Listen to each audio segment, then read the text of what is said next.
1994 daría inicio a la llegada de la primera PlayStation, siendo de las más importantes en la historia de los videojuegos, con una capacidad de gráficos en 3D y sistemas de CD-ROM, dándole facilidades a los desarrolladores con la programación sencilla.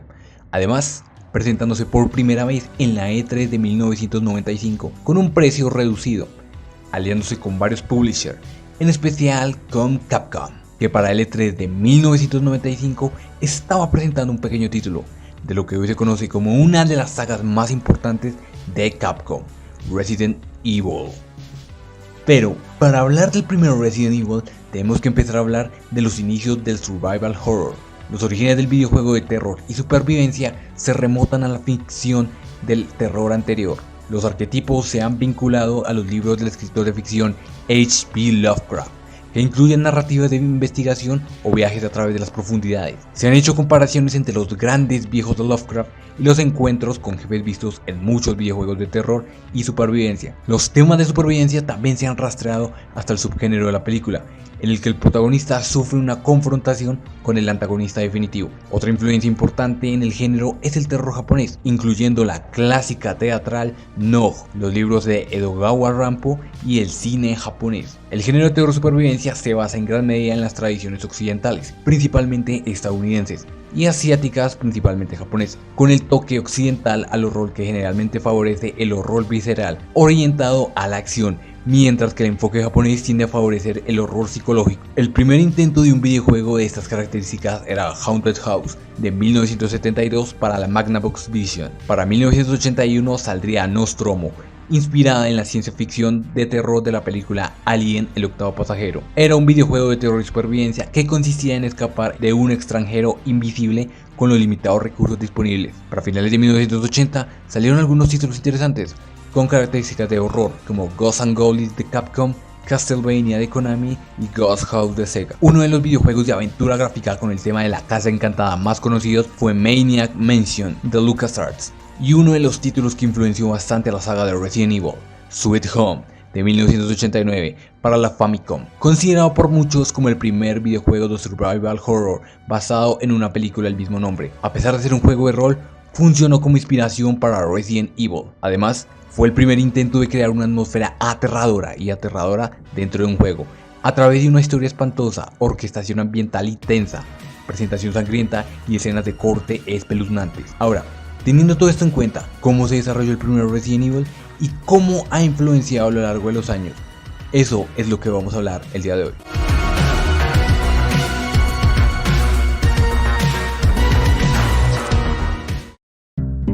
En un principio, la intención de Capcom era hacer un remake de Sweet Home para la Super Nintendo, labor que le sería encargada por el aquel entonces Koji Oda, teniendo como productor al legendario Tokuro Fujiwara.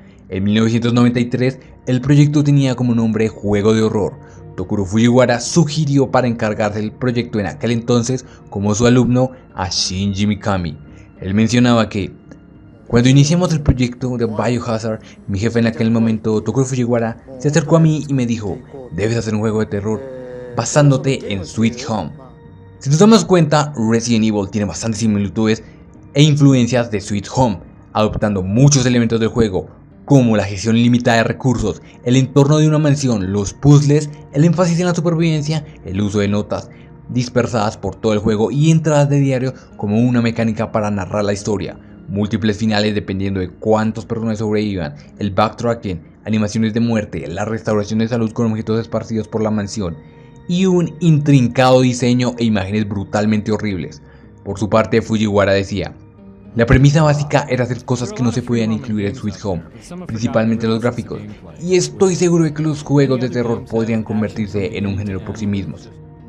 Tokuro Fujiwara le confiaría el proyecto a Shinji Mikami, ya que este le había dicho que odiaba estar asustado, por lo cual se dio cuenta de que Mikami era el indicado para crear este nuevo título.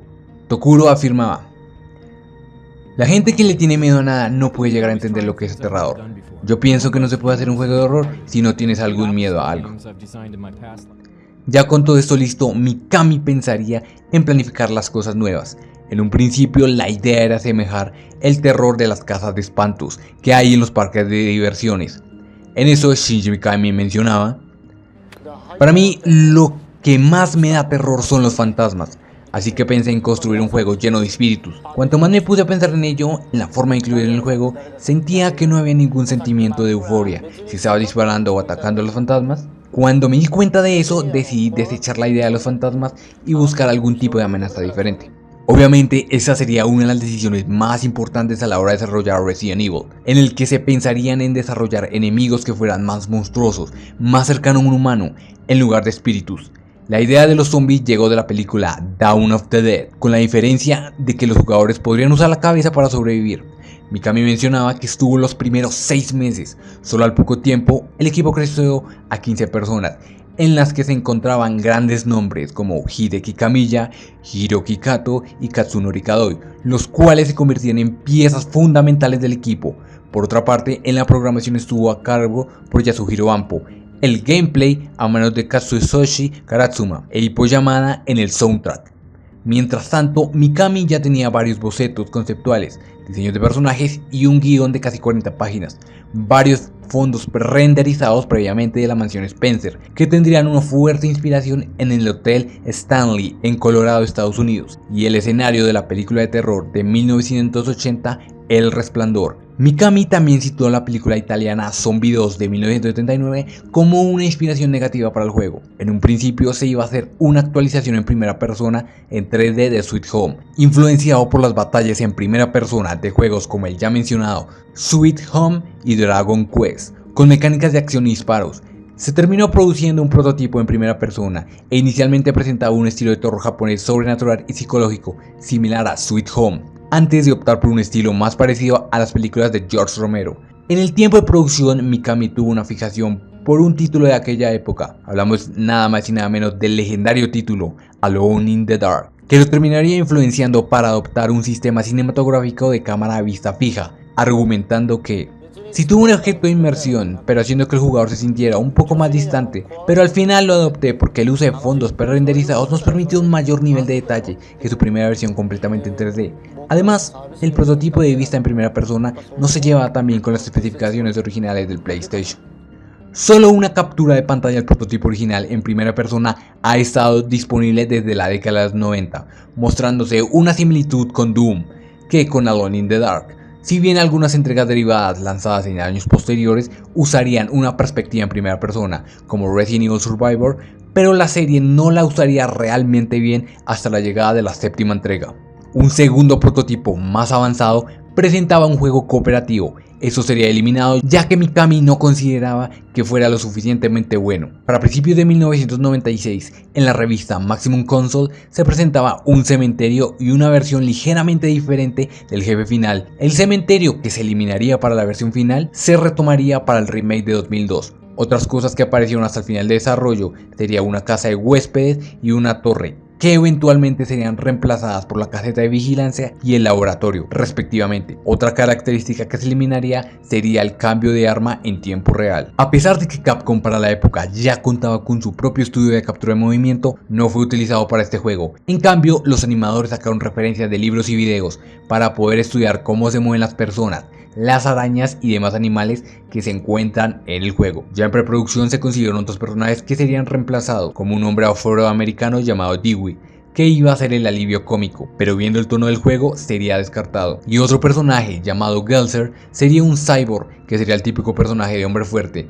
que al final serían reemplazados por Rebecca y Barry respectivamente. Casi todo el desarrollo se realizó en el hardware de Silicon Graphics, utilizando el programa de software Soft Image. Se eligió a PlayStation como la plataforma principal porque el equipo de desarrollo consideró que era la más apropiada para el juego en términos de cosas, como la cantidad de polígonos. El equipo de desarrollo tenía más de 80 personas hacia el final del desarrollo del juego. Según Akio Sakai, jefe de la división de software de consumo de Capcom, Capcom dudaba en portear Resident Evil a Saturn porque el hardware no se adaptaba tan bien al juego como la PlayStation, lo que garantizaba que el port llevaría mucho más tiempo. Para la localización en inglés se cambió el nombre de Biohazard para los mercados de América y Europa, después de que Chris Kramer, director de comunicaciones de Capcom, señalara que sería imposible registrar el nombre en los Estados Unidos, entre otros. El videojuego de 1992, Biohazard Battle y la banda de metal alternativo de New York, Biohazard, ya utilizaban este nombre. Por lo tanto, Capcom realizó un concurso interno de la empresa para encontrar un nuevo nombre. El nombre Resident Evil se decidió porque el juego tiene lugar en una mansión.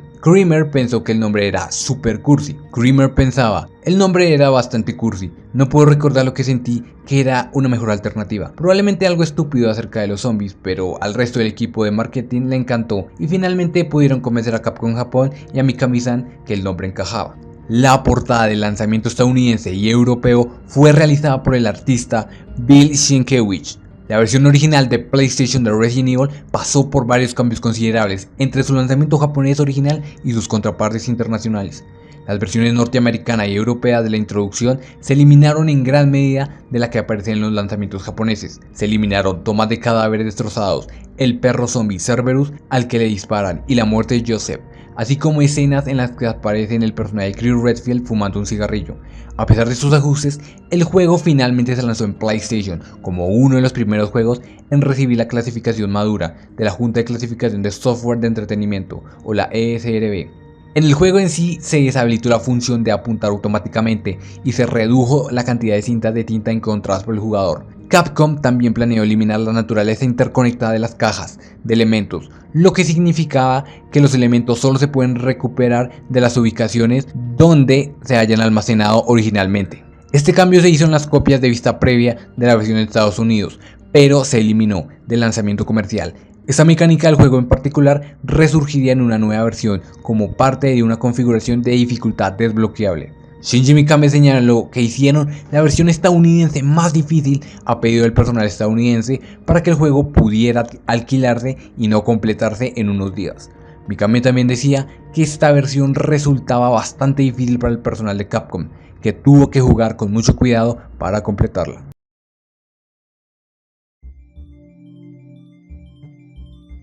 El entorno del juego consta de personajes tridimensionales poligonales colocados sobre fondos 2D renderizados previamente. Como tal, el juego se basa en ángulos de cámara predeterminados, en lugar de una cámara en tiempo real. Como resultado, el juego usa un esquema de control similar a un tanque, en lugar de que el jugador se mueva al personaje en la dirección que se empujó en la palanca de control. El personaje se mueve hacia adelante presionando arriba, hacia atrás presionando abajo y girará en el lugar presionando los botones de dirección hacia la izquierda o hacia la derecha. Estos ángulos de cámara, a menudo imaginativos, se utilizaban para transmitir una sensación cinematográfica siniestra al jugador, que los desarrolladores afirmaban que era imposible de lograr con la tecnología 3D estándar de la época. Los fondos renderizados previamente también permitían a los desarrolladores agregar un nivel de detalle que antes era imposible para la tecnología 3D de la época. El jugador lucha contra los enemigos armado con un arma. Al atacar, el jugador permanece estático y puede girar a su personaje y apuntar su arma hacia arriba o hacia abajo. Inicialmente, las únicas armas disponibles para el jugador son un cuchillo de combate y una pistola Beretta 92 FS, pero más adelante en el juego el jugador puede acceder a más armas, como la Remington M870 y una Colt Python. La munición para armas de fuego está severamente limitada. El jugador debe sobrevivir defendiéndose o evadiendo a los diversos monstruos que pueblan la mansión. La salud se restaura mediante el uso de aerosoles, de primeros auxilios o hierbas curativas. De los dos, las hierbas curativas son más comunes y restauran una parte de la salud del jugador, mientras que los aerosoles de primeros auxilios son más escasos pero restaurarán la salud del jugador por completo. Hay tres tipos de hierbas curativas disponibles: la hierba verde para restaurar la salud, la hierba azul que cura el veneno y la hierba roja que no se puede usar sola, pero triplicará el poder curativo de una hierba verde cuando se mezcla con una. El jugador puede mezclar hierbas para hasta 6 combinaciones utilizables. El jugador debe navegar por la mansión recogiendo varias llaves y elementos que son parte integral del progreso del juego, mientras resuelve acertijos en el camino. El jugador tiene una capacidad limitada para transportar artículos, y esto impone la necesidad de llevar solo artículos esenciales para tener espacio para artículos nuevos. Como tal, las cajas de almacenamiento están disponibles para que el jugador coloque cualquier elemento para su uso posterior. El jugador puede guardar el progreso ubicando una máquina de escribir y usando una cinta de tinta para guardar los datos del juego. Las cintas de tinta están disponibles en una cantidad limitada, lo que obliga al jugador a pensar detenidamente si ha progresado lo suficiente como para justificar guardar el juego. Este método también ha sido criticado por muchos, pero el diseñador Shinji Mikami ha defendido este aspecto argumentando que aumenta el nivel de tensión del juego. También hay varios documentos disponibles que brindan las soluciones a ciertos acertijos o simplemente divulgan más la trama. El primer Resident Evil nos mostraba a dos personajes seleccionables, Jill Valentine y Chris Redfield, siendo su primera aparición. Cada uno tiene características que lo diferencian el uno del otro, pero no tan diferentes, algo que se expandiría en las siguientes entregas. La diferencia principal es la dificultad, ya que con Jill es el modo fácil y Chris el modo difícil. Por otra parte, la historia tenía pequeñas diferencias, pero siendo la misma. Por una parte, con Jill tenemos una mayor interacción con Barry y el manejo de la ganzúa, además de resistir menos y tener más espacio en el inventario. Mientras que con Chris tenemos mayor interacción con Rebecca y la utilización de llaves pequeñas. También que podemos aguantar más daño, pero tenemos menos espacio en el inventario. Además, las intros son totalmente diferentes con los personajes, mientras que en uno desaparece Chris, en la otra es Barry quien desaparece. La otra diferencia es que con los finales, ya que dependiendo de las acciones que sacamos, diferentes finales. Solamente voy a enfocarme en los finales verdaderos, ya que si terminamos el juego con Jill, apareceremos en el helicóptero, luego de que Brad nos recogiera antes de la explosión de la mansión, acompañados por Chris y Barry, mientras que con Chris las que aparecen son Jill y Rebecca. A primera vista nos damos cuenta de que siempre va a faltar una en el juego, pero eso al final no importa mucho, ya que en el canon sobreviven los 4. Y para el final tenemos imágenes de los personajes que son acompañados por los resultados. Cabe destacar que en la versión de PC las imágenes son diferentes. En la versión Director Scott se pueden cambiar los trajes con una llave. Cada personaje tiene varios conjuntos diferentes. El primer Resident Evil tenía un conjunto de armas. Varias de ellas tienen nombres originales de la vida real, ya que Capcom pagó por los derechos de estos nombres. La primera es el cuchillo, que es un arma blanca para el combate cuerpo a cuerpo. También tenemos la Beretta M92 FS, que es una pistola, y tenemos la Custom Beretta, que es la misma Beretta pero automática personalizada. Tenemos el lanzagranadas, que es un lanzagranadas que puede utilizar distintos tipos de munición. Durante el juego se pueden utilizar 3 tipos distintos de granadas, las explosivas, incendiarias y ácidas. También tenemos la escopeta Remington M870, que es empleada normalmente para volar la cabeza de los zombies o utilizar a varios de un solo disparo. Es más eficaz utilizarlas cuando esté cerca. Tenemos también la Colt Python, que es un potente revólver de calibre .357 que hará perder la cabeza a los zombies. Además de que la munición de esta arma es escasa, así que es mucho mejor guardarla, ya que es mejor para utilizarla contra los jefes. También tenemos el lanzallamas. El lanzallamas es un arma que desgraciadamente apenas se puede utilizar. Viene con el depósito de combustible lleno y es capaz de lanzar potentes llamaradas durante 9 segundos. Sirve para quemar las telarañas que nos impiden avanzar a la sala donde nos enfrentamos a la Black Tiger. También tenemos el lanzacohetes, que es un poderoso lanzacohetes de 4 cañones. Es capaz de eliminar a cualquier enemigo de un solo disparo. Sin duda es el arma más poderosa del juego. También se puede conseguirlo con munición infinita para nuestra próxima partida si completamos el juego en menos de 3 horas, o en el caso de la versión de PC, completar el juego sin guardar ni una sola vez. También voy a agregar algunas armas que solo son disponibles y exclusivas de la versión de PC. La Ingram, que es una pistola ametralladora Mach 11 que utiliza balas de 9 milímetros. Y tenemos la Mini-Me, que es una ametralladora ligera, totalmente automática. El primer Resident Evil se caracteriza por tener varias criaturas. Entre ellas está el zombie, que es el enemigo primario del videojuego. Básicamente es un ser humano infectado por el virus T. Las avispas, que son pequeñas avispas que fueron infectadas por el virus T. Las víboras, que son serpientes de la montaña, que también han sido infectadas por el virus T, volviéndose más agresivas. Los cuervos, que son pequeños cuervos infectados por el virus T, sobrevolarán la mansión y alguna de sus habitaciones. Tenemos el MA39 Cerberus, perros de raza Doberman infectados con el virus T que se han fugado de los laboratorios de investigación bajo la mansión. Los zombies modificados, que son humanos usados en experimentos con el virus T, siendo más peligrosos que un zombie común. También está el MA00 Quimera, que es un experimento con el virus T al mezclar ADN humano con el de una mosca, provocando una mutación en un extraño ser. Las TIC, que es una variación del Hunter Alpha y una garrapata que fueron creados en los laboratorios. Estos solo aparecen en la versión de Sega Saturn. El MA121 Hunter Alpha, que es una bow mitad humano mitad reptil, que escaparon de los laboratorios, son muy ágiles y muy peligrosos. Tenemos las Web Spinner, que son tarántulas normales que fueron infectadas por el virus T. Y tenemos la Yawn, que se trata de una serpiente gigante infectada con el virus T. Esta es una de las muchas criaturas venenosas y uno de los enemigos más letales de esta entrega. Está la planta 42, planta gigantesca infectada con el virus T, que se encuentra en la casa de invitados. También está el F103 Neptuno, que es un tiburón infectado por el virus T que habita en los estanques de pruebas en el acuario. También está la Black Tiger, que es una enorme araña que fue infectada, aumentándole su tamaño, resistencia y agresividad. Y por último, el Tyrant T-002, el experimento principal de los laboratorios Arklay, que es liberado por Albert Wesker cerca al final del videojuego y sirve como el jefe final.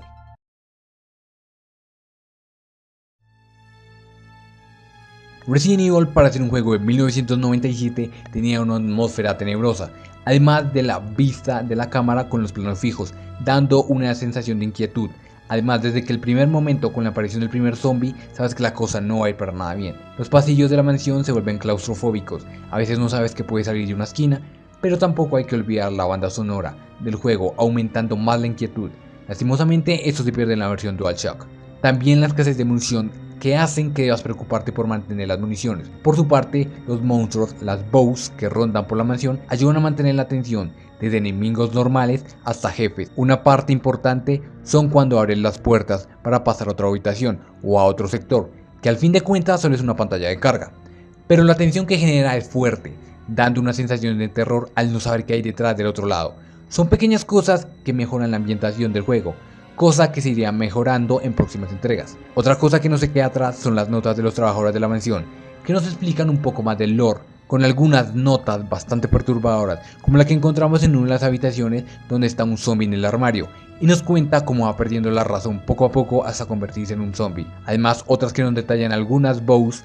También hay eventos importantes, como la del zombie bajando las escaleras que abre la puerta, otra donde es la aparición de los Hunter, como un nuevo tipo de enemigo que reemplaza a los zombies que rondan por la mansión, dejando la situación más difícil, ya que estos enemigos son más difíciles de vencer. A fin de cuentas, la atmósfera del primer Resident Evil es muy interesante para la época. Se puede ver anticuado, pero para 1996 esto fue bastante terrorífico, cosa que el remake de 2002 llevaría a otro nivel. Mi primera experiencia cuando era pequeño fue terrorífica. El primer zombie me daba mucho terror y los demás monstruos también. Pasillos y habitaciones hacían las cosas más terroríficas, dándome tanto miedo que tenía que apagar la consola. Por eso puedo decir que la ambientación del primer Resident Evil cumple perfectamente su cometido de dar una sensación de inquietud, y de ahí su género de survival horror. Resident Evil a lo largo de su historia ha tenido varias versiones. La primera de ellas es la versión vainilla que todos conocemos.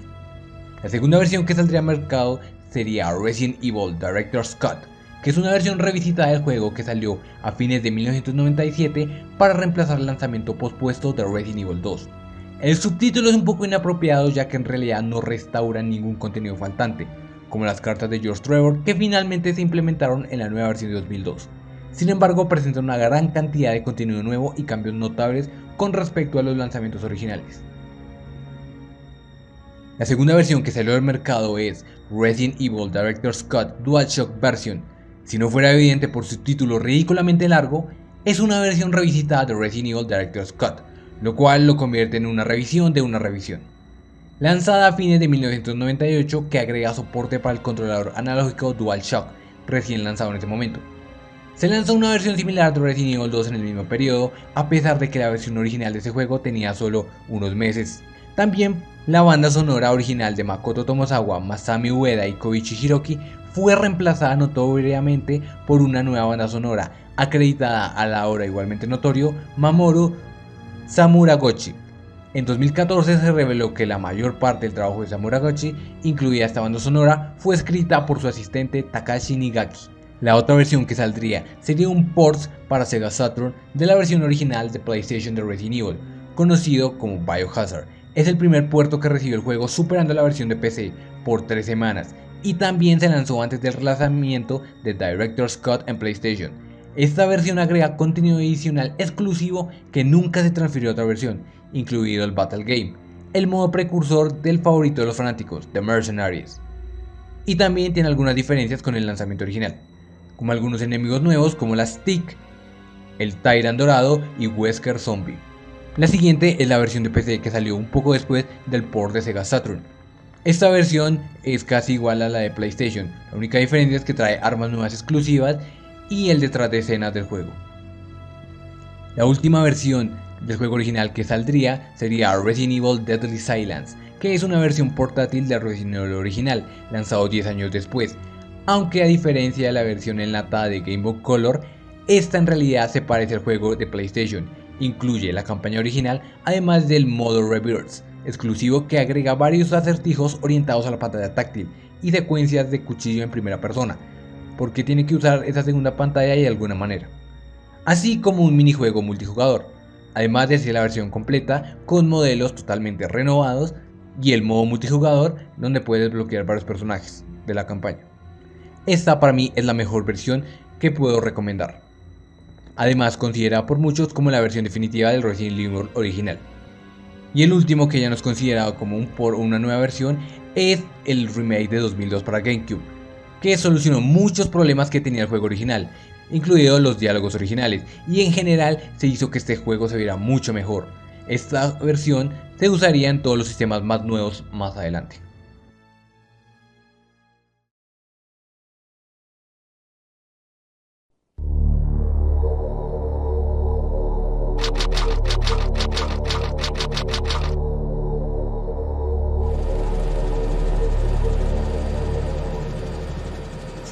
Alpha Team is flying around the forest zone situated in northwest Raccoon City, where we're searching for the helicopter of our compatriots Bravo Team, who disappeared during the middle of our mission. You haven't found it? No, I haven't found it yet. Bizarre murder cases have recently occurred in Raccoon City. There are outlandish reports of families being attacked by a group of about 10 people. Victims were apparently eaten. Bravo Team went to the hideout of the group and disappeared. Look, Chris!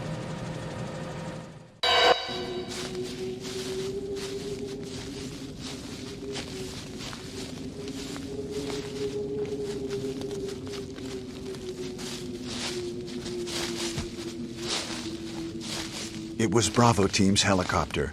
Nobody was in it. But strangely, most of the equipment was still there. However, we soon discovered why.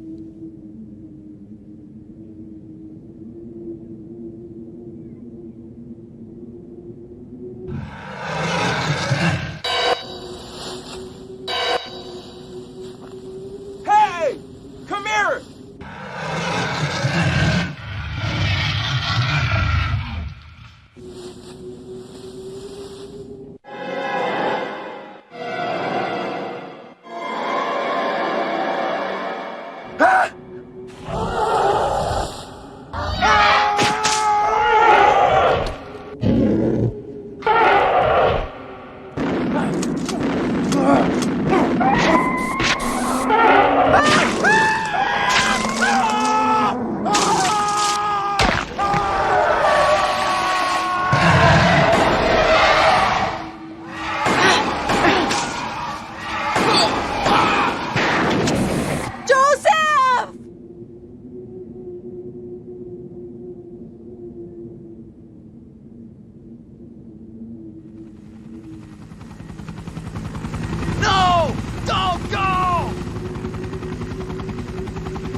Jill, run for that house!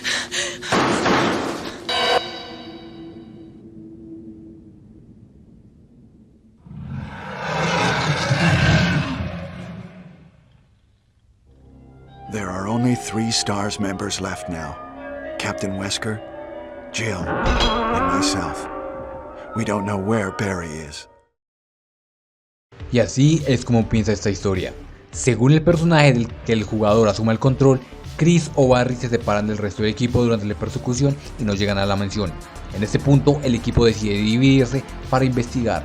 En el transcurso del juego, el personaje del jugador puede encontrarse con varios miembros del equipo Bravo, incluido Enrico Marini, el capitán del equipo Bravo, quien revela que uno de los miembros del equipo Alpha es un traidor, antes de que sea un asaltante invisible el que le dispare y lo mate. El personal jugador eventualmente se entera de que un equipo de investigación clandestino estaba realizando una serie de experimentos ilegales bajo la autoridad y supervisión de la compañía biomédica Umbrella, Las criaturas que ambulan por la mansión y sus alrededores son el resultado de sus experimentos, que han expuesto al personal de la mansión y a varios animales e insectos a un agente biológico altamente contagioso y mutagénico, conocido como el virus T. Eventualmente, el personal jugador descubre un laboratorio subterráneo secreto que contiene los experimentos de Umbrella. En el laboratorio, el jugador se encuentra con Wesker, quien revela que es un agente doble que trabaja para Umbrella y planea usar el Tyrant, un super soldado humanoide gigante, para matar a los miembros restantes de STARS. Sin embargo, en el enfrentamiento que siguió, Wesker supuestamente muere y el personaje jugador derrota al Tyrant. Después de activar el sistema de autodestrucción del laboratorio, el personal jugador llega al helipuerto para contactar a Brad para la extracción, momento en el que el Tyrant puede enfrentarse al jugador por última vez. Como ya habíamos dicho, el juego presenta múltiples finales según las acciones del jugador en los puntos claves durante el transcurso del juego.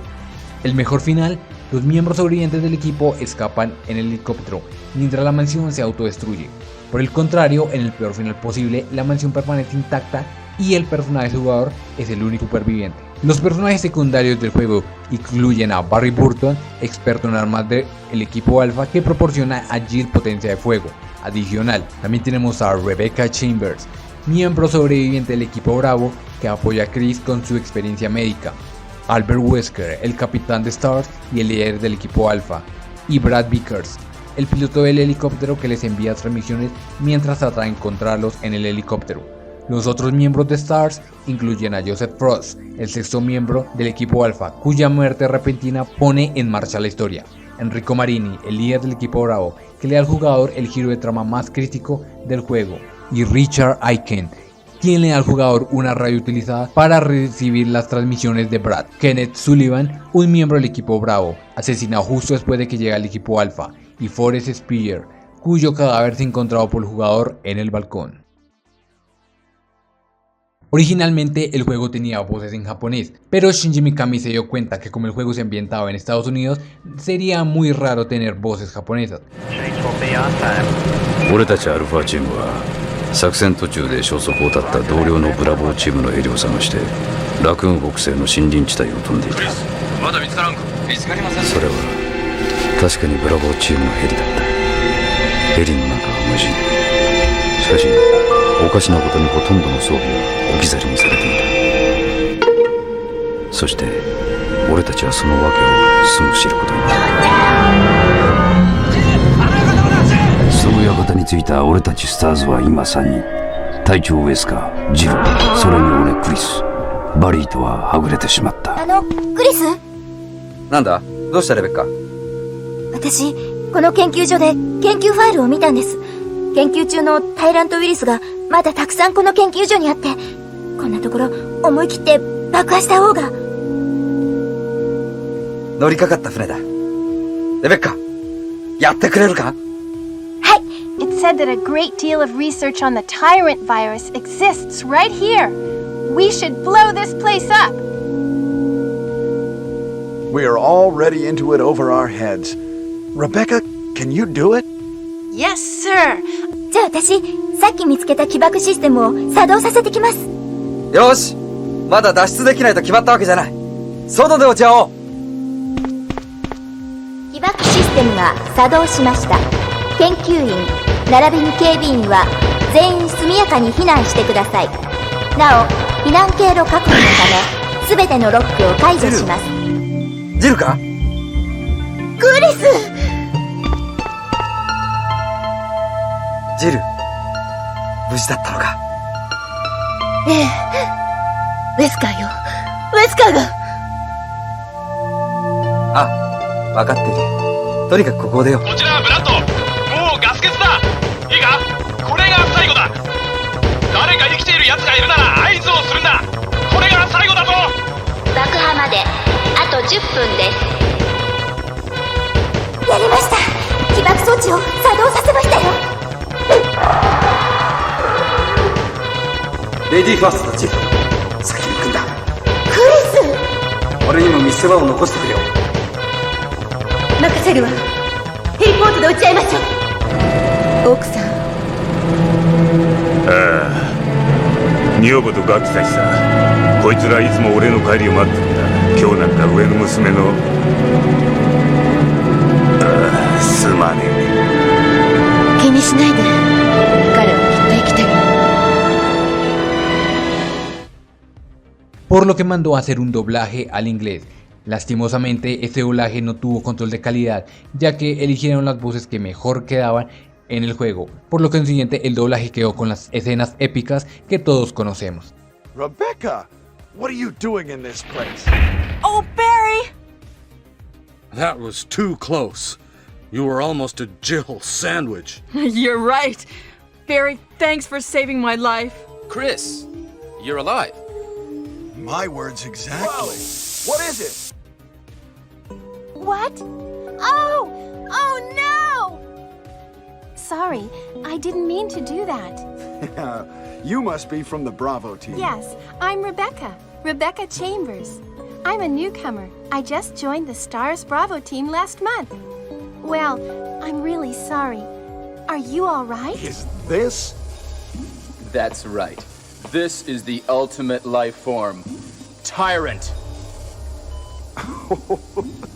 Chris? Stop it. Wesker, you're He'll pitiful. join you too. What? Don't come this way! No! You can't kill me. Whoa. This hall is dangerous. There must be a back door somewhere. Let's try to find it first, shall we? Just a moment. I found something. What is it? It's a weapon. It's really powerful, especially against living things. Oh no, you must be kidding! After we've come all the way here! Ladies first. Go first, Jill. But Chris! Give me a chance to play nice guy.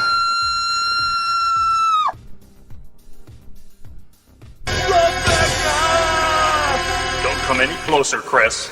Wait, what happened? Double crosser! Don't! Hell. Umbrella. Look at those monsters! I'll hold back the monsters! Okay, I trust you.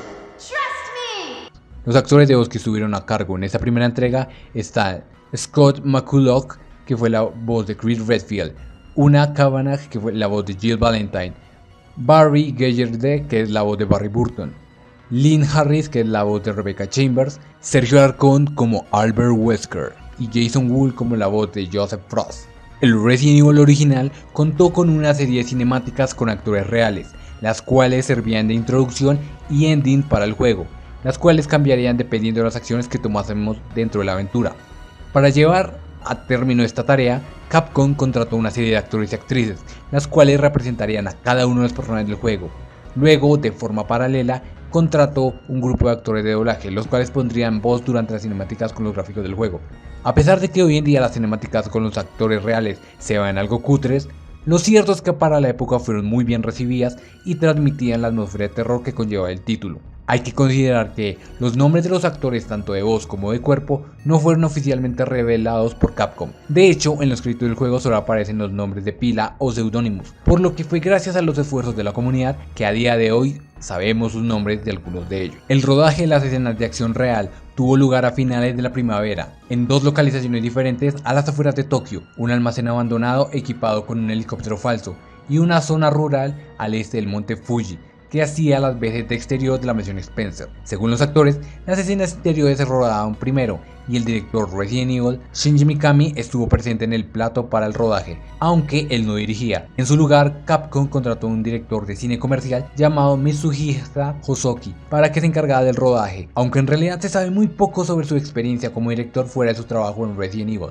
Tal vez, debido a esto, hubo muchas indecisiones entre el director y su equipo. En los años transcurridos de su debut, las opiniones parecen estar divididas respecto a las escenas de acción real. El propio Mikami ha dejado constancia en el extraño libro Another Side of Biohazard de sus críticas a las secuencias de acción real, afirmando que nunca tuvo el presupuesto adecuado para hacer realidad su visión y que debería haber hecho un mejor trabajo con el reparto de los personajes basándose en su actuación en lugar de su apariencia. Pero hay mucha gente que le encantan las escenas de acción real tal y como están y sienten que añaden otra capa de intriga al juego.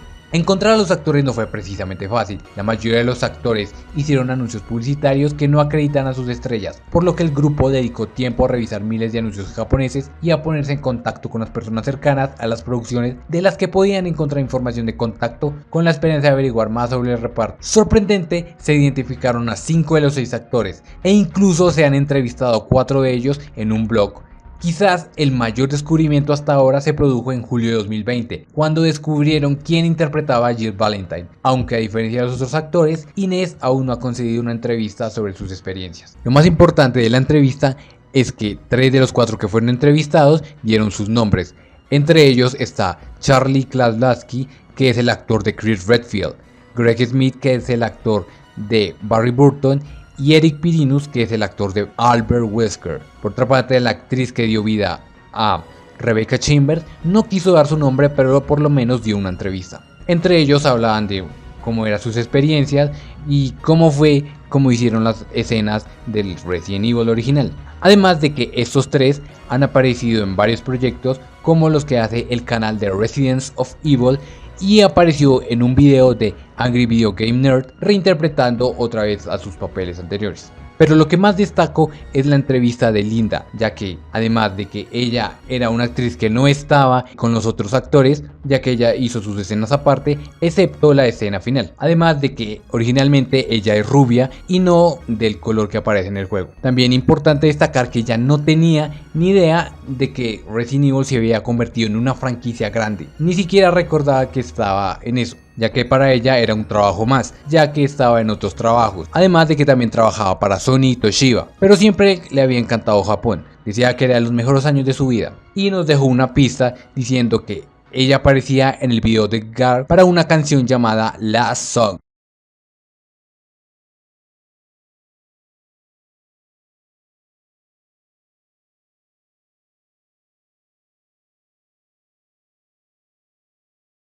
Que para los que no sepan quién es Gak, es el equivalente a alguien como Madonna en Japón. Básicamente es el cantante más querido de Japón, así que para ella todo esto era trabajo nomás. Así que bueno, es interesante conocer este tipo de cosas y saber que la comunidad buscó por mar y tierra a estos actores y que al final pudieron conseguir a varios de ellos. La única intriga que queda es cuándo será que la actriz de Jill podrá dar una entrevista. Lo único que sabemos son unas imágenes que dan a cuenta de que también era una modelo que hacía también varios anuncios. Pero es lo único que podemos saber hasta ahora. Esperemos que en un futuro se pueda conocer más de estas personas y esperar a ver que estos 3 actores estén en más proyectos hechos por la comunidad, que la verdad están muy interesantes.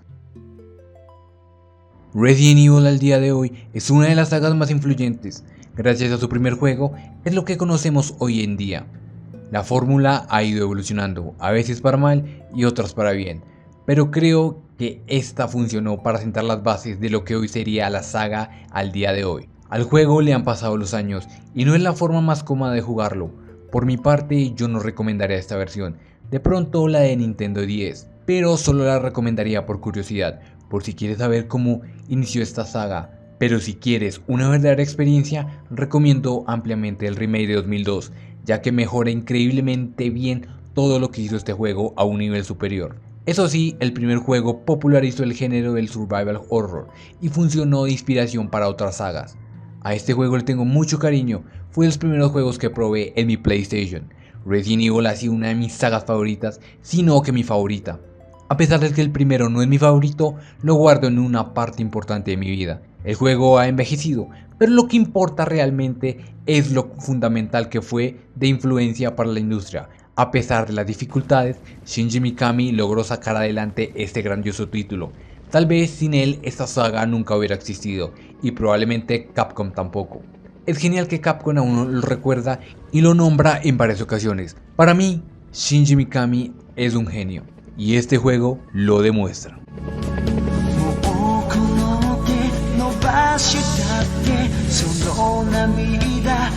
Hey chicos, gracias por ver este video. Siempre quise hablar de esta manera de este juego.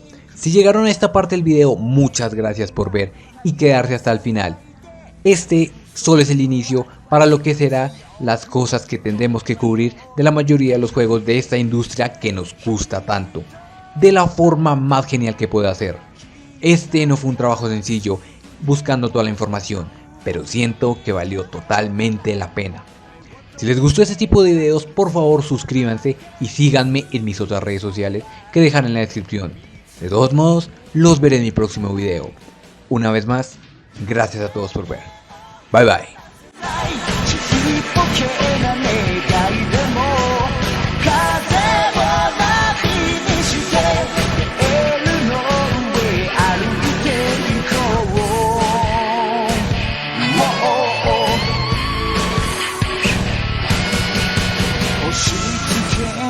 マニュアルに縛られてちゃ前が見えないたとえこの街の雨が俺を凍らせてもこの胸の高鳴